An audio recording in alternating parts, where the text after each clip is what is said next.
Welcome back to Chillin' the Cut. I am your host, Love and Blessings, and on this, I want to this podcast or whatever you want to call it, video podcast. I want to talk about All the Queen's Men. I want to do my review and give a overview on. I'm going to give it a rating at the end. I'm going to talk about the main characters. I'm going to talk about the plot. And I'm going to talk about Tyler Perry. I'm going to talk about Tyler Perry a lot in this upcoming episode.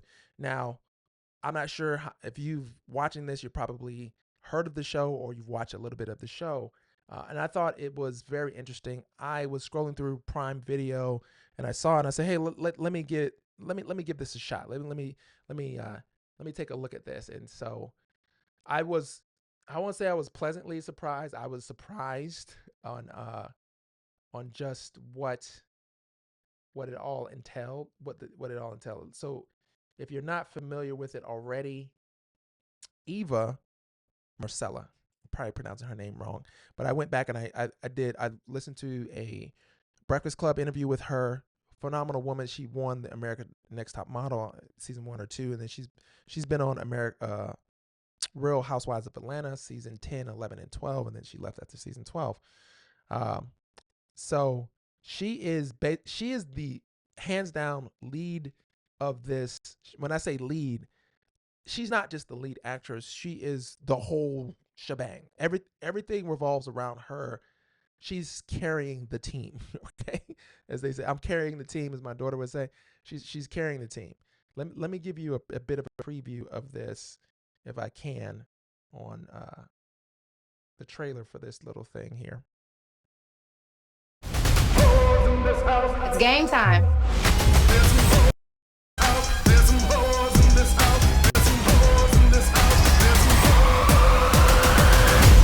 Excuse me.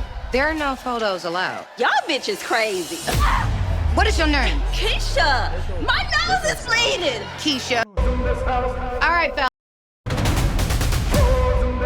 It's game time.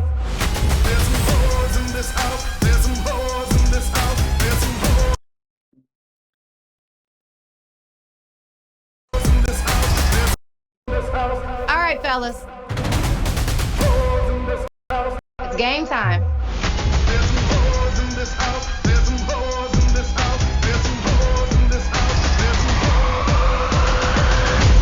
Excuse me. There are no photos allowed. Y'all bitches crazy. So in season 1, they basically set the tone. Okay, she's a baddie. She owns a strip club with male strippers. And we find out later, there's some spoilers in this, so if you haven't watched it already, I'm sorry. But she's running money laundering for the Black Rock Boys, which her father is actually a nice hidden gem in this series at first, when they first introduce his character and they kind of leave some mystery in there for a couple seasons. I really like that, to be honest with you. But let's get back to the trailer. What is your name? Keisha, my nose is bleeding. Keisha, my nose is bleeding. Is no longer allowed in my establishment. Get the fuck out.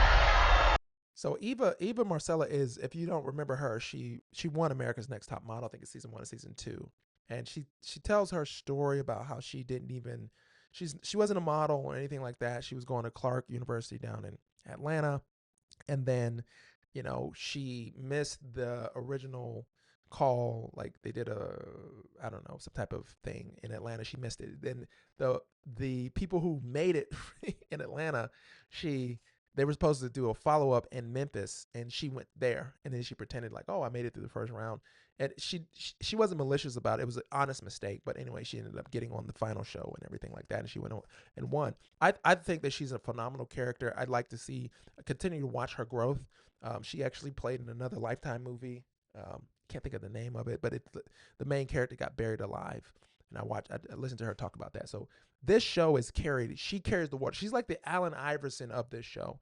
Without her in this show would not even be watchable. You know what I mean? Like I don't know if she's a natural actor. I don't know what her acting career was before this. I didn't do all the research there, ran out of time, but obviously beautiful woman. She has this it factor about her. I mean, we all know when we see TV shows or we watch something and there's something that gravitates, that we gravitate towards. So she has that thing. Tyler Perry identified that.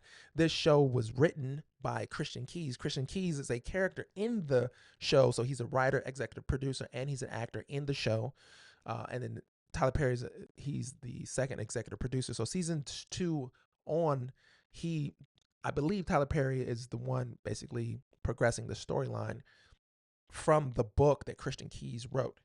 Okay, so I'll give you a little bit more of the trailer here.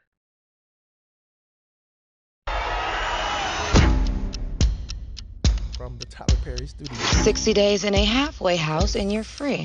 I just gotta find a job and stack some money. You can always. So this guy here is Amp, which is her nephew. Okay, so he will be, I would say, the second lead or co-star in this show. He's in almost every episode. I do like his story arc. I do like the actor. I do like his character.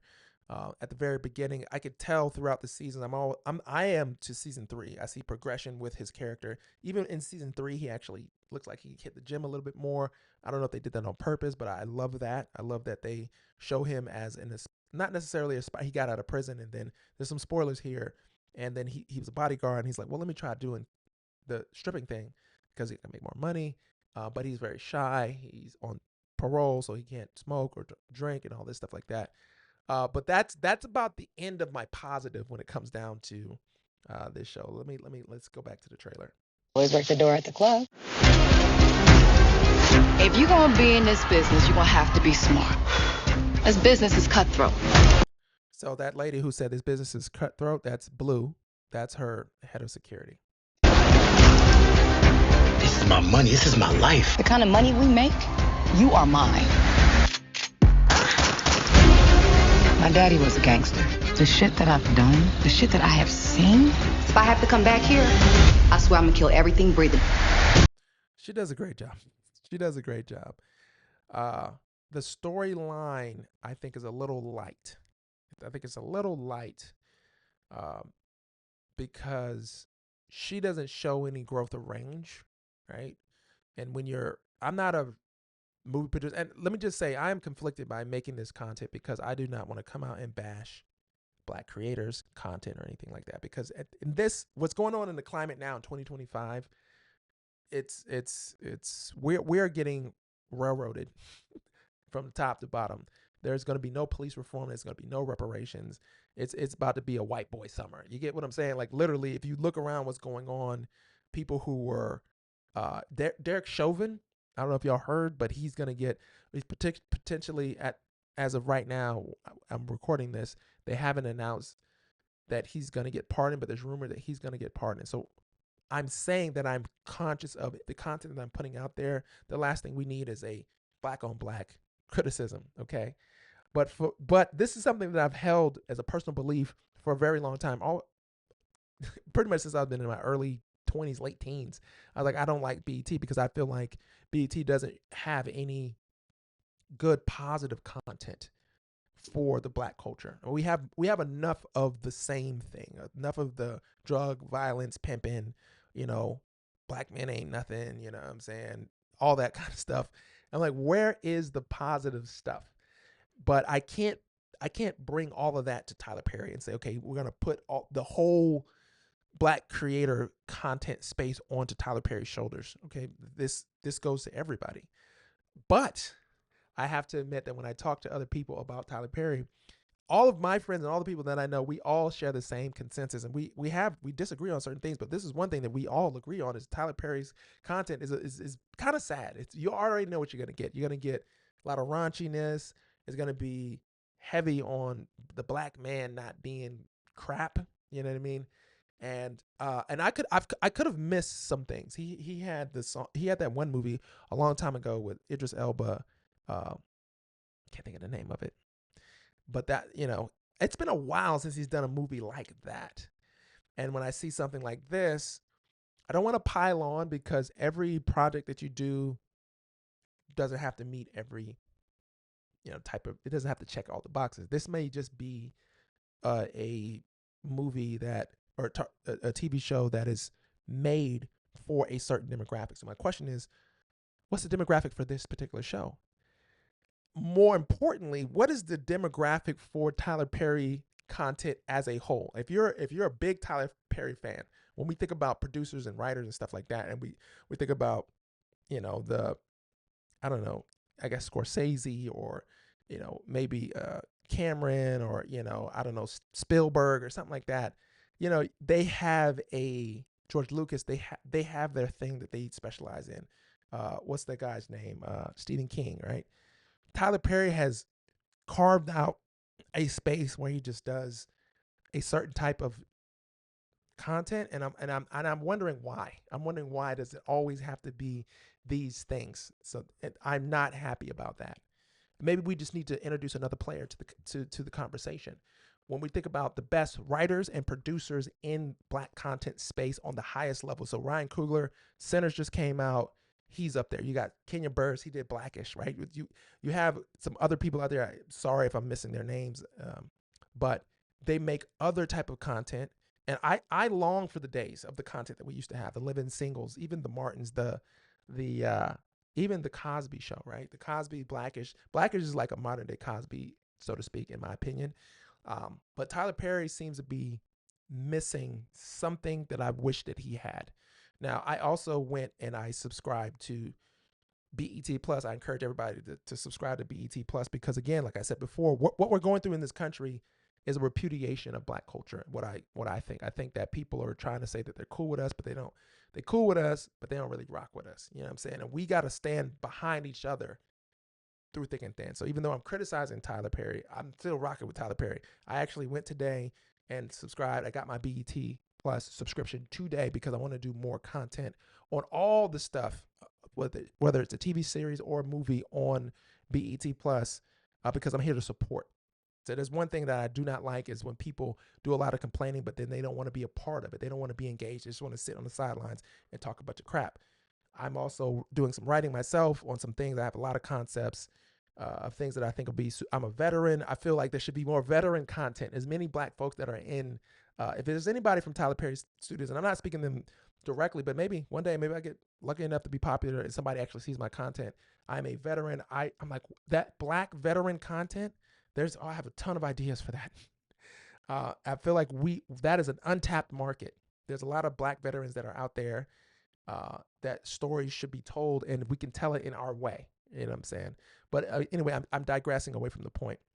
The characters in this movie and the actors in this movie. Let's talk about that, for example. I already talked about Eva.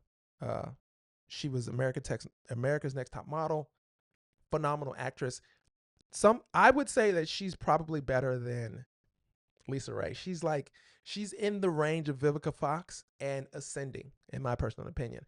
I really when I saw her, I didn't necessarily know that was her. That was from America's Next Top Model. I didn't really keep track of her that way. But then I was like, oh, okay, that's why she looks familiar. We're in the same generation. She's got it. She's got it. I want to see that other. She just did a movie for Lifetime. I'd like to see her in a different role to see her range. But let's talk about Tyler Perry for a second, or let's just talk about this show for a second. Christian Keyes was the writer for this. He wrote a book, and then they adopted it and made it into a TV show. Okay, so after season 2, if I'm not mistaken, if you look at the credits, Tyler Perry is credited as the executive producer and Christian Keyes is not. So that gives me the indication that Tyler Perry basically took what Christian Keyes had and then moved on from there. He basically took the foundation of what Christian had and then moved on from there. And then when he moves on from there, it's just a lot of the same. It's a lot of the same things that we've always seen from Tyler Perry. So my question is why? And who is your target demographic? When Tyler Perry makes a TV show or a movie, he's like, who are you going after? Is he not concerned about the middle class, upper middle class, Black folks who are looking for something a little bit more in depth, something a little bit more solid? Because I cannot relate to this, and to be honest with you, I'm not necessarily entertained outside of the fact that this is it's kind of an aphrodisiac. If you watch this TV show, to be honest, he has scenes in there where they're, a minute or two of, I think in every episode, that's one reoccurring theme where the dancers are dancing, right? And they're dancing to some song, da, da, da. I don't think it has any artistic value.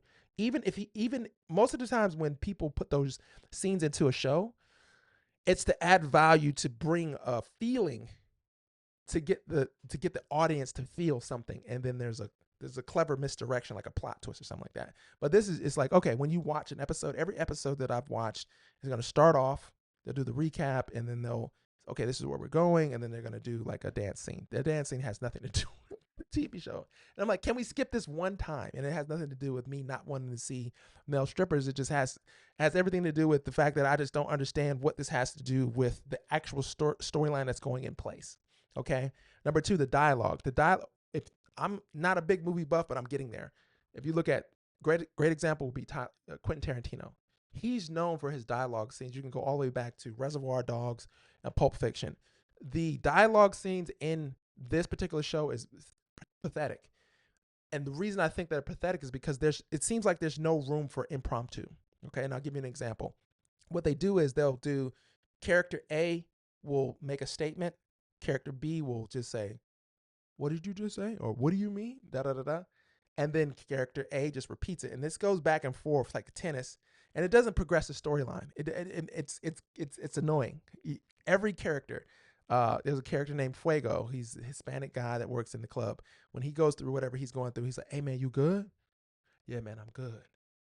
Man, are you sure you're good? Yeah, man, I'm good. Like, you know what I mean? This goes on for 30 to 45 seconds. It reminds me of when you had to write a paper and then you need to like write the sentence and make it wordy because you're trying to hit a certain word count or you're trying to hit a certain page count. That's how I feel. This show is probably 40 minutes, 45 minutes long. And it's almost like they're just trying to put filler in it. They put the filler of the dance scene at the club with the male dancers that add nothing to the video, nothing to the TV show series. And then they have this really super boring dialogue that adds nothing to the TV series. And there's no improvisation. The only character that has improvisation is the main character. It's Eva. That goes by Madam. And you can tell. So sometimes, let's just say they come into her office. It's like, yeah, come on into my office. And let's just say they bump into the chair. Say, hey, don't bump into my chair. It's $1 million chair with your clumsy ass. Like, you know what I'm saying? Another person's like, am I supposed to ad lib here? I don't have any lines. You know what I'm saying? Like, it is so ridiculous and rudimentary that I'm not understanding. I'm not in the room with those people. But in my mind, I'm like, can't you give them a little bit of freedom? It's your studio, right? Give those guys some freedom. I would love to know what the impromptu scenes are. Who's able to do impromptu lines? It seems like no one has impromptu lines but Eva. And again, I apologize if I'm saying her name wrong. Lastly, I would just want to say the progression of each story, the character. Amp has the best character arc because you see a change in him. And Fuego, eventually, which is another character, we didn't get into him. He's the Hispanic guy. But Amp starts off, he's on parole. He's on parole still, but he's not drinking. And, you know, he is very contrite about what happened, what led him into prison or jail. And so he's like, okay, I want to turn over a new leaf. And then there's something that happens. And then he basically regresses, right? And so, okay, you see this character arc. He goes from a nice guy to an asshole. Everyone else, there's no progression for none of the other characters. So in my mind, I'm like, okay, this is very simple plot, simple storyline. And I feel like a lot of Tyler Perry movies have a simple storyline. So I would ask, if you're watching this, if you have seen a Tyler Perry movie or TV show, what TV show had progression or, you know, has a more complex plot? Or is this something that Tyler Perry is just doing for Eva to give her some shot, to give her chance to practice at her craft as her star grows? Because that's what I take it as. I take it as like, this is just a show. They don't necessarily really care about it. It's one of the top 6 shows. It appears to be on BT Plus. They're not trying to do anything special with it. It's like, hey, just go with it. Here's some money. And just off you go. You know what I mean? And they're not putting a lot of effort. I don't see a lot of effort being put into this show. But I'd love to see Tyler Perry overall. I'm taking this. I'm just going to talk about Tyler Perry. This show fits into a category of shows and TV shows that have the same theme, that reinforces negative stereotypes about the Black community. And I don't want to put this on Tyler Perry. I just want to put it on him. Like, he's the only one responsible for bringing content to that is a little bit more diverse for black. Or maybe is it that only the people that watch BT are only this type of people? Maybe I don't have the numbers on that. I remember back in the day, I think his name was Bob Johnson, that they tried to do like Teen Summit, and it was like we tried to do Teen Summit, but nobody watched it. So we had to do stuff that was a little bit more urban, if you will, right? It's because they couldn't get people to watch. So maybe that's the case. And but even if that's the case, I feel like he has enough leeway, he has enough money that he could probably try to do something out of the box. So my final rating for this particular show, I'm going to give it a C plus, not even a C plus. I'm going to give it a solid C because even though the plot is not that great, the dialogue again is not that great. The acting, there should be, I would say the acting. I would love to see another strong actor or actress on this set because Eva is head and shoulders above everybody else. Like it's just her. She's like Allen Iverson carrying the team. She's carrying the whole show. And we're in season 4, so I'm assuming that they're going to wrap this up at some particular point. It's time to button this one up. But on the next time that we see her on another show, probably under Tyler Perry, I'd love to see her on the big screen in a movie. And maybe that's what this is. Maybe this is just getting her reps for a bigger movie. Okay, they got a bigger storyline that they want to. Okay, we want to get you into this, and the other, and just get you comfortable. Da da da da. But if we get comfortable with this particular type, and to be honest, I would compare her to like a younger Vivica Fox at this particular point. A little bit more edgy, but she's like a Vivica Fox in my personal opinion. But I love her as an actress, sorry, and it has nothing to do with her beauty or anything like that. She just has the it. She has the thing, and I know that they see that. I think Christian, the writer, he's actually got something there as well. Amp has something there. Dime has something there. The rest of the actors, it's kind of tough. So anyway, that's my review on. This was Chillin' and Cut. My name is Love and Blessings. This was my review on All the Queen's Men. Tyler Perry, I hope you don't be mad at me. People who produce this show, if you ever see this, don't be mad at me. Actors, actresses, don't be mad. I think that we can do just a tad bit better, okay? Until the next time, I'll see you guys.